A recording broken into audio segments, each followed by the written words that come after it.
Som leder af en virksomhed har du altid travlt, og det føles som om, der ikke er tid. For eksempel, mens du kører din bil, kan du overveje dit næste projekt, og hvordan du opbygger dit publikum. For uanset hvor godt dit produkt eller din service er,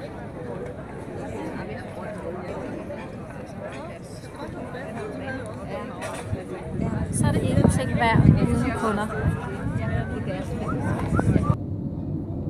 Og på vej hjem kan du reflektere over din dag og poste opdateringer.